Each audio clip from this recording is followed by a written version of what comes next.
Kalau kita bahas tentang mitologi, pastinya nggak akan bisa lepas dari kisah para dewa yang menarik dan unik-unik. Setiap dewa pasti punya kekuasaan, wewenang, otoritasnya masing-masing yang jadi ciri khasnya. Misalnya kalau aku nyebut dewa petir, pasti yang pertama kali muncul di pikiran kalian adalah Zeus. Atau dewa bumi, mungkin yang muncul di pikiran kalian adalah Gaia. Jadi emang kekuatan dan tugas para dewa tuh beda-beda. Maka jarang banget ada dewa yang punya banyak gelar atau julukan. Walaupun begitu, dalam beberapa kasus ada juga dewa atau dewi yang punya kedaulatan yang luas. Dan salah satunya itu ada Dewi Inanna di mitologi Mesopotamia. Dewi ini dijuluki sebagai Dewi Cinta, Dewi Kecantikan, Dewi Kesuburan, Dewi Seksualitas, Dewi Perang, Dewi Kebijaksanaan, Dewi Keadilan, Dewi Politik, Dewi Kekuatan, Dewi Keinginan, dan Dewi Hukum Ilahi. Banyak pol. Jadi buat yang penasaran kenapa Dewi ini punya banyak sebutan, langsung aja kita masuk ke ceritanya.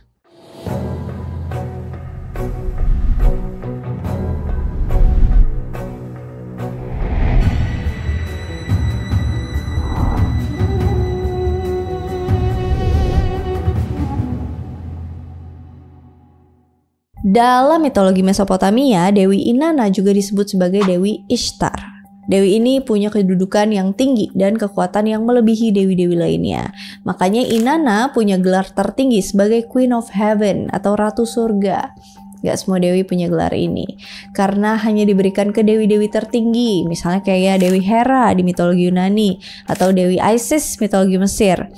Bahkan julukan Ratu Surga ini juga sempat dimention dalam Alkitab Perjanjian Lama ketika Nabi Yeremia memperingatkan orang-orang Yehuda yang menyembah dan memberikan korban persembahan untuk Ratu Surga di tanah Mesir. Kisah ini dicatat dalam Yeremia 44 ayat 18-19.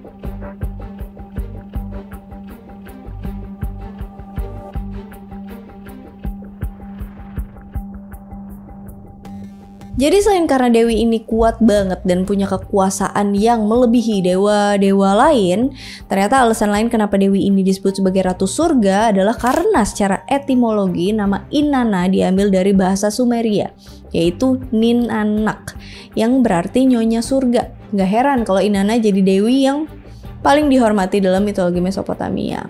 Mungkin kalian berpikir ya, kenapa tadi tuh aku bilang kalau Dewi ini punya banyak sebutan dan gelar? Alasannya karena beberapa sumber mengatakan Dewi ini sering ngambil alih atau menaklukkan domain kekuasaan dewa lain. Jadi dia jadi dewi terkuat. Untuk kisah awal Dewi Inanna sendiri udah dimulai sejak mitos penciptaan dunia dalam bentuk puisi yang menceritakan dewa Enki sebagai dewa tertinggi yang menciptakan alam semesta dan semua kehidupan yang ada di dalamnya, termasuk pembagian domain kekuasaan untuk dewa-dewa lain kecuali Inanna. Di akhir puisi penciptaan itu disebutin kalau Dewi Inanna yang masih muda datang ke Enki buat nanya kenapa dia nggak dapet jatah dan memerintah daerah kekuasaan sendiri kayak dewa-dewa lainnya. Inanna ngerasa kalau ini tuh nggak adil, makanya dia protes ke dewa Enki. Tapi ternyata Enki bilang kalau Inanna itu adalah dewi yang spesial karena dia ditakdirkan sebagai dewi terkuat yang punya kekuasaan melebihi para dewa lainnya. Enki juga bilang kalau Inanna bisa ngelakuin apapun yang dia mau sesuka hatinya. Jadi nggak akan ada yang ngelarang semua tindakannya. Intinya alasan Enki nggak netapin domain untuk Inanna karena dia diberikan kebebasan sehingga bisa memilih dan menetapkan domain atau kekuasaannya sendiri sesuai dengan kemauannya. Inanna yang masih muda dan labil masih belum mengerti hal itu. Dia juga punya sifat keras kepala dan angkuh. Makanya tanpa pikir panjang, Inanna ngamuk-ngamuk ke Enki. Meskipun pada akhirnya dia bisa nerima penjelasan yang dikasih Enki. Dari kisah ini, Dewi Inanna kemudian diberikan julukan Goddess of Desire atau Dewi Keinginan karena dia selalu berusaha buat ngedapetin semua keinginannya. Contoh lain yang mendukung hal ini bisa dilihat dari salah satu kisah Inanna ketika dia pengen mendapatkan semua pengetahuan tentang dunia. Karena waktu itu dia masih belum dewasa dan belum tahu apa-apa atau masih polos. Makanya dia minta petunjuk ke saudaranya yaitu Dewa Utu buat tanya kira-kira di mana dia bisa dapetin semua pengetahuan dunia. Terus Utu bilang kalau di dunia Kur atau Underworld ada yang namanya pohon pengetahuan, dan bagi siapapun yang memakan buah di pohon itu bakalan memiliki semua pengetahuan dan rahasia dunia.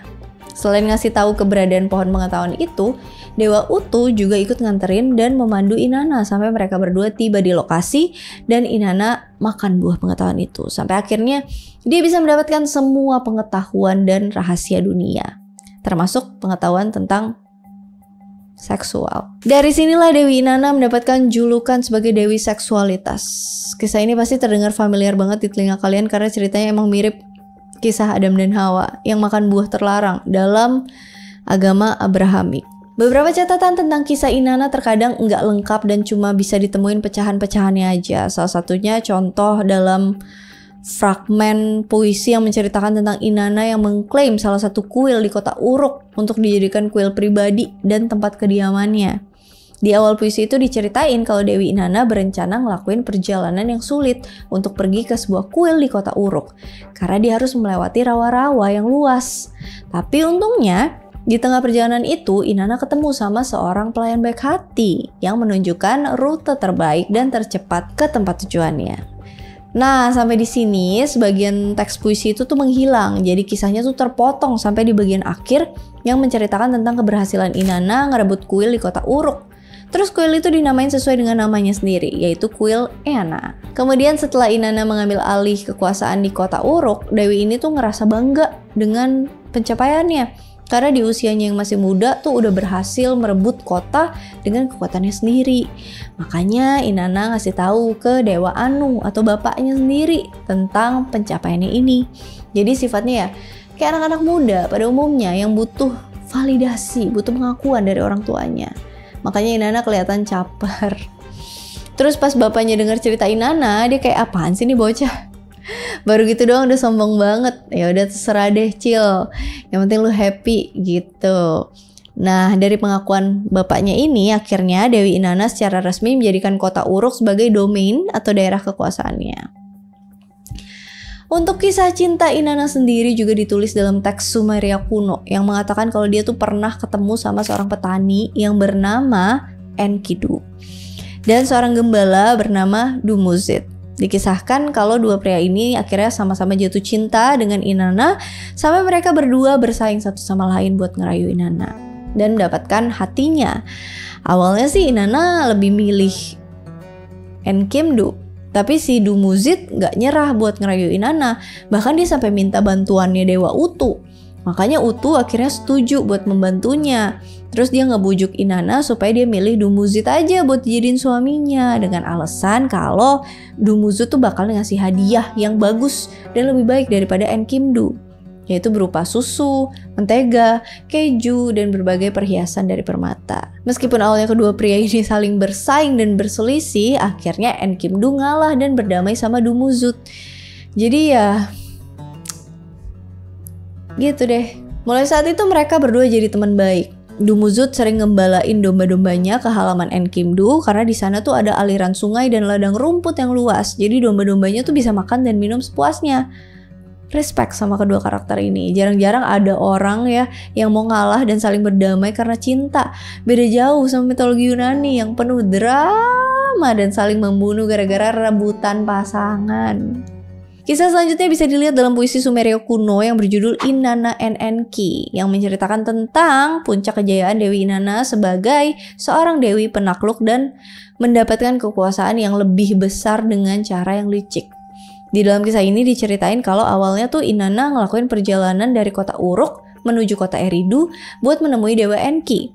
Pas sampai di sana, Inanna masuk ke dalam kuil Abzu dan disambut dengan salah satu pelayan Enki bernama Isimut yang menawarkan makanan dan minuman buat dia. Beberapa saat setelah Enki dan Inanna menikmati makanan yang dihidangkan, Dewi Inanna kemudian bujuk Enki buat minum minuman yang membuatnya mabuk. Terus setelah Enki mabuk, ternyata Inanna diam-diam ngambil item suci punyanya Enki yang disebut dengan mes. Benda ini tuh adalah sumber dari segala aspek kehidupan yang membentuk keseimbangan semua unsur yang ada di alam semesta, termasuk aspek positif dan negatif, mirip-mirip kayak konsep yin yang. Menurut legenda, Dewa Enki menciptakan alam semesta dari benda suci ini. Makanya dia jadi dewa penguasa dunia yang terkuat menurut mitologi Mesopotamia. Tapi sekarang item ini udah dipegang sama Inanna. Jadi kekuatan Dewi Inanna bisa dibilang hampir mendekati Enki. Setelah Inanna berhasil ngambil benda itu, Dewi ini kemudian cepet-cepet kabur ke tempat tinggalnya di Uruk. Terus Enki yang baru sadar kalau benda suci miliknya tuh udah dicuri, dia tuh langsung ngirim beberapa monster ganas buat ngejar Inanna sebelum dia sampai ke kota Uruk. Nah, pas sampai di tengah jalan, para monster itu mulai mendekati Inanna. Terus Dewi Ninshubur yang saat itu jadi bawahan atau pelayan Inanna nahan serangan para monster itu. Jadi Inanna berhasil mencapai kota Uruk dengan selamat. Setelah Enki tahu kalau Inanna berhasil kabur, dia kayak ya udahlah terserah lo mau ngapain. Karena kayak seperti sebelumnya aku bilang, Enki tuh ngasih kebebasan buat Inanna, jadi dia nggak terlalu mempermasalahkan hal itu. Legenda ini kemudian mewakili perpindahan kekuasaan dari kota Eridu ke kota Uruk yang menandakan representasi simbolis dari kedewasaan Inanna dan kesiapannya menjadi dewi tertinggi yang layak disebut sebagai Ratu Surga, walaupun dia pakai cara yang curang. Meskipun sekarang Inanna udah jadi dewi terkuat, tapi ada salah satu kisah di mana dewi ini tuh sempat dikalahin atau bahkan dibunuh sama dewi lain. Contohnya, waktu Inanna pergi ke Underworld, daerah kekuasaan saudara perempuan Inanna yang bernama Dewi Ereshkigal. Kalau di mitologi Nordik, mirip kayak Helheim yang dikuasain sama Dewi Hel. Mitologi Yunani ya Hades. Kisah ini sendiri punya dua versi cerita yang beda. Versi yang pertama berasal dari Sumeria pada dinasti ketiga Ur, sekitar tahun 2112 sampai 2004 sebelum Masehi. Sedangkan versi yang kedua, versi Akkadia yang muncul di awal milenium kedua sebelum Masehi. FYI, sebenarnya peradaban Sumeria udah lebih dulu ada sebelum zaman Kekaisaran Akkadia, tepatnya di tahun 5500 sampai 1475 sebelum Masehi. Habis itu secara perlahan mulai digantikan sama Kekaisaran Akkadia. Jadi sekarang aku mau ceritain versi pertamanya dulu, versi Sumeria. Dalam versi itu diceritain tentang Dewi Inanna yang mau mengunjungi Underworld buat menghadiri pemakaman suaminya Dewi Ereshkigal yang bernama Gugalana. Tapi sebelum pergi ke Underworld, Inanna masih mikir dua kali. Karena meskipun dia adalah dewi terkuat dan sebelumnya pernah ke sana, tapi tetap aja dia nggak bisa sembarangan buat pergi ke dunia bawah sendirian. Karena jarang banget ada makhluk yang bisa keluar hidup-hidup setelah memasuki Underworld, kecuali diizinin sama Dewi Ereshkigal. Kalau enggak, biasanya dia minta tumbal makhluk hidup bagi siapapun yang masuk ke daerah kekuasaannya. Makanya Dewi Inanna tuh punya rencana supaya dia bisa balik lagi ke dunia atas dengan cara memakai berbagai perhiasan, atribut, dan pakaian yang mengandung kekuatan besar. Atribut yang Inanna pakai yaitu kalung lapis lazuli, manik-manik, cincin emas, gaun pala, maskara, sorban, dan yang terakhir dia megang tongkat pengukur yang terbuat dari lapis lazuli. Jadi, barang-barang yang dibawa Inanna semuanya berjumlah 7 items. Lalu sebelum Inanna turun ke dunia bawah, dia menemui Ninshubur, pelayan setia Inanna yang tadi aku ceritain. Habis itu Inanna ngasih pesan kalau misalnya dalam waktu 3 hari dia nggak balik dari Underworld, berarti Ninshubur harus minta pertolongan ke Dewa Enlil, Nanna, Anu, dan Enki buat nyelamatin Inanna.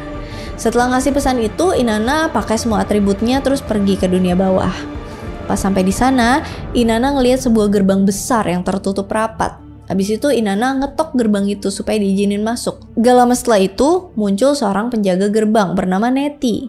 Terus Neti nanya, mau ngapain datang kemari? Inanna bilang kalau dia tuh mau menghadiri pemakaman kakak iparnya. Habis itu Neti pergi menemui Ereshkigal dan nanya kira-kira Inanna ini diizinin masuk apa enggak. Meskipun Ereshkigal ngizinin Inanna masuk, tapi kayaknya dia agak sedikit curiga sama penampilan Inanna yang pakai banyak atribut di badannya.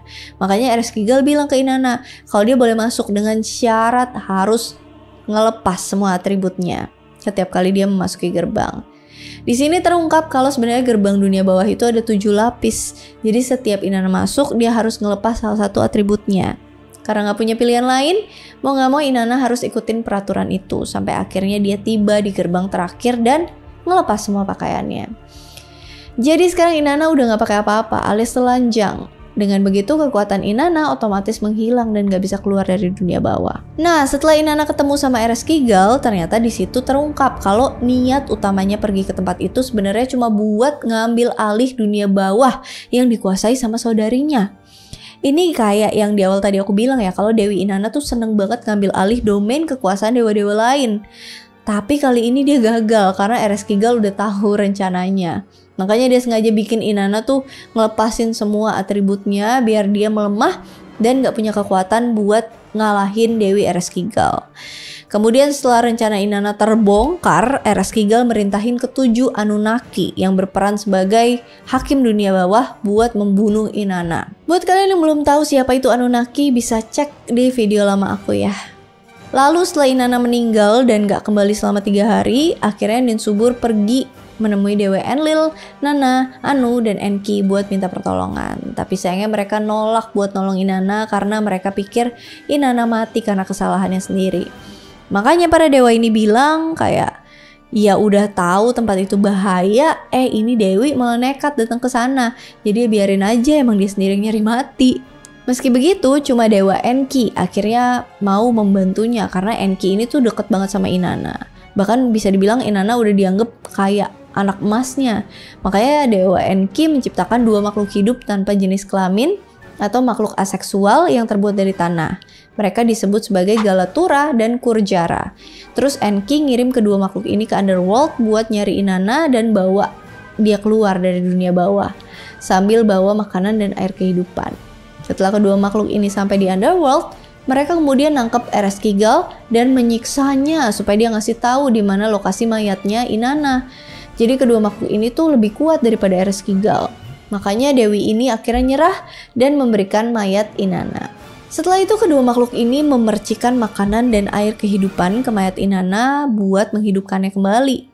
Terus mereka bertiga keluar dari Underworld. Tapi Dewi Ereshkigal yang masih gak seneng sama perlakuan mereka yang semena-mena di daerah kekuasaannya, akhirnya ngirim ke-7 iblis Galuh buat membawa salah satu makhluk dari dunia atas supaya dijadiin tumbal buat gantiin Inanna. Makanya para iblis ini ngikutin Inanna sampai ke dunia atas buat menyeret korbannya ke Underworld. Pas nyampe di dunia atas, orang pertama yang mereka temuin itu Ninsubur. Terus saat iblis Galuh mau menyeret Ninsubur dan membawanya ke dunia bawah, Inanna bersikeras bujuk iblis itu dan bilang kalau Ninsubur adalah pelayan yang setia. Inanna juga ngasih tahu kalau Ninsubur merupakan orang yang paling berduka dan sedih atas kematiannya. Makanya Inanna bilang, mendingan cari orang yang lain deh, karena Ninsubur ini tuh orang yang baik. Karena itu mereka pergi nyari orang lain. Sampai akhirnya mereka ketemu sama Dumuzid, suaminya Inanna. Tapi ini orang malah gak kelihatan sedih atau berduka sama sekali atas kematian istrinya. Justru saat itu dia lagi party di singgasananya sambil ditemenin sama wanita-wanita penghibur dan para budak perempuan, para bets. Inanna yang ngeliat itu malah banget kan sama kelakuan suaminya. Makanya dia nyuruh para iblis Galuh buat bawa suaminya itu ke Underworld. Dalam teks lain yang berjudul Dumuzid's Dream menyebutkan kalau Dumuzid tuh nggak mau dibawa sama iblis Galuh dan melakukan segala cara supaya menghindar dari iblis itu. Bahkan dia berulang kali bujuk Dewa Utu buat menolong dia biar bisa kabur dan bersembunyi dari kejaran para iblis itu. Tapi seperti kata peribahasa, sepandai-pandai tupai melompat maka dia akan jatuh juga. Jadi pada akhirnya ke-7 iblis Galuh ini nemuin tempat persembunyian Dumuzid, terus bawa dia ke Underworld. Kemudian dalam salah satu puisi Sumeria yang berjudul The Return of Dumuzid, ngejelasin tentang kelanjutan cerita ini nih. Dimana ketika Dumuzid masih berada di Underworld, ibu kandungnya dan saudara perempuannya yang bernama Gestinana meratapi kepergian Dumuzid siang malam sampai akhirnya Dewi Inanna yang ngelihat hal itu ikutan ngerasa sedih. Di tengah-tengah kesedihan mereka ternyata ada seekor lalat yang ngasih tahu tentang lokasi Dumuzid di dunia bawah. Jadi Inanna dan Gestinana bergegas ke lokasi yang ditunjukin lalat itu buat bawa balik Dumuzid ke dunia atas dengan cara mengorbankan Gestinana sebagai tumbal. Di sini mereka ngelakuin perjanjian bahwa Dumuzid dan Gestinana bakal bergantian buat tinggal di Underworld setiap 6 bulan sekali. Ini mirip ya kayak kisah Persephone di mitologi Yunani yang keluar dari Underworld setiap 6 bulan sekali. Jadi kisah tentang Inanna yang turun ke dunia bawah menurut versi pertama atau versi Sumeria berakhir sampai di sini. Terus versi keduanya, versi Akkadia, itu tuh ceritanya Dewi Inanna disebut dengan nama lain yaitu Dewi Ishtar. Tapi kayaknya versi ini tuh Dewi Inanna kelihatan lebih keren dan lebih sangar karena waktu dia sampai di pintu gerbang dunia bawah, Dewi ini tuh nggak minta izin secara baik-baik kayak di versi yang sebelumnya. Si Dewi Ishtar tuh malah bilang gini ke penjaga gerbang, kalau sampai kamu nggak bukain gerbang ini, saya bakal hancurin grendel pintu ini. Terus jungkir balikin gerbang ini sampai orang-orang mati pada keluar dari underworld lalu menyerang orang-orang yang masih hidup. Wah. Di versi yang ini kelihatan jelas kalau dia lebih barbar. Kemudian setelah mendengar ancaman Dewi Ishtar, penjaga gerbang bergegas menemui Ereshkigal dan ngasih tahu semuanya. Habis itu Ereshkigal ngizinin Dewi Ishtar buat masuk ke dalam gerbang itu, tapi dengan syarat yang sama seperti di versi sebelumnya. Cuma beda dikit aja karena di versi ini bilang kalau Dewi Ishtar sampai di gerbang ketujuh, dia kayak kesel banget sama peraturan itu. Makanya habis Ishtar ngelepasin semua pakaiannya, Dewi ini langsung nyerang Ereshkigal. Tapi sayangnya kekuatannya udah hilang, makanya dia kalah di pertarungan itu. Terus Dewi Ereshkigal merintahin pelayannya yang bernama Namtar buat memenjarakan Ishtar dan melepaskan 60 penyakit untuk membunuhnya. Setelah kematian Ishtar, semua aktivitas seksual yang ada di bumi berhenti. Karena seperti yang tadi aku bilang, kalau Dewi Ishtar atau Inanna termasuk Dewi seksualitas. Setelah kematian Ishtar, beberapa waktu kemudian pelayan Dewi Ishtar yaitu Ninsubur atau kalau di versi Akkadia ini disebut Papsukal, sadar kalau Ishtar udah mati. Makanya dia ngelaporin hal ini ke Dewa Iya, sebutan lain dari Dewa Enki. Jadi setelah mendengar kabar kematian Ishtar, Dewa Iya menciptakan makhluk hidup yang disebut Asushunamir. Makhluk ini tuh mirip kayak di versi sebelumnya. Nah, kisah selanjutnya juga sama aja, tapi ada satu detail kecil yang dijelasin di versi ini, yaitu saat Dewi Ishtar keluar dari Underworld. Di sana dia ngambil semua barang-barang yang sebelumnya ditinggalin di setiap gerbang, sehingga kekuatan Inanna balik kayak semula. Jadi kisah Dewi Inanna berakhir sampai di sini. Sebenarnya masih ada lagi sih kisah-kisah lain tentang Dewi ini, tapi udah pernah aku bahas di video Epic of Gilgamesh. Jadi buat yang belum tahu kisah lengkapnya bisa cek video aku yang itu. Alright, that's all about Dewi Inanna Ishtar. Seperti biasa, kalau misalnya ada yang mau di request, ada yang mau dikoreksi, ada yang mau ditambahkan, boleh komen aja di kolom komentar. Semoga kolom komentar bisa menjadi diskusi yang sehat untuk memperluas pengetahuan kita. Dan mari kita sama-sama belajar, aku juga masih belajar, jadi mohon dikoreksi. Dan kalau misalnya memang sudah tidak ada yang dikoreksi, terima kasih banyak sudah menonton video ini. Apa moral of the story yang bisa kalian ambil dari cerita ini? Komen juga di bawah. As always, thank you so much for watching. I hope you guys like it and I'll see you again on my next video. Bye. Misalnya kalau aku nyebut Dewa Petir, pasti yang pertama kali muncul di balik ke kisah Dewi Inanna. Jadi selain nggak usah ya, maaf. Mungkin kalian berpikir ya kenapa tadi aku bilang Dewi ini tuh bunyak buat menghadiri Meski begitu, cuma Dalam teks lain yang berzudul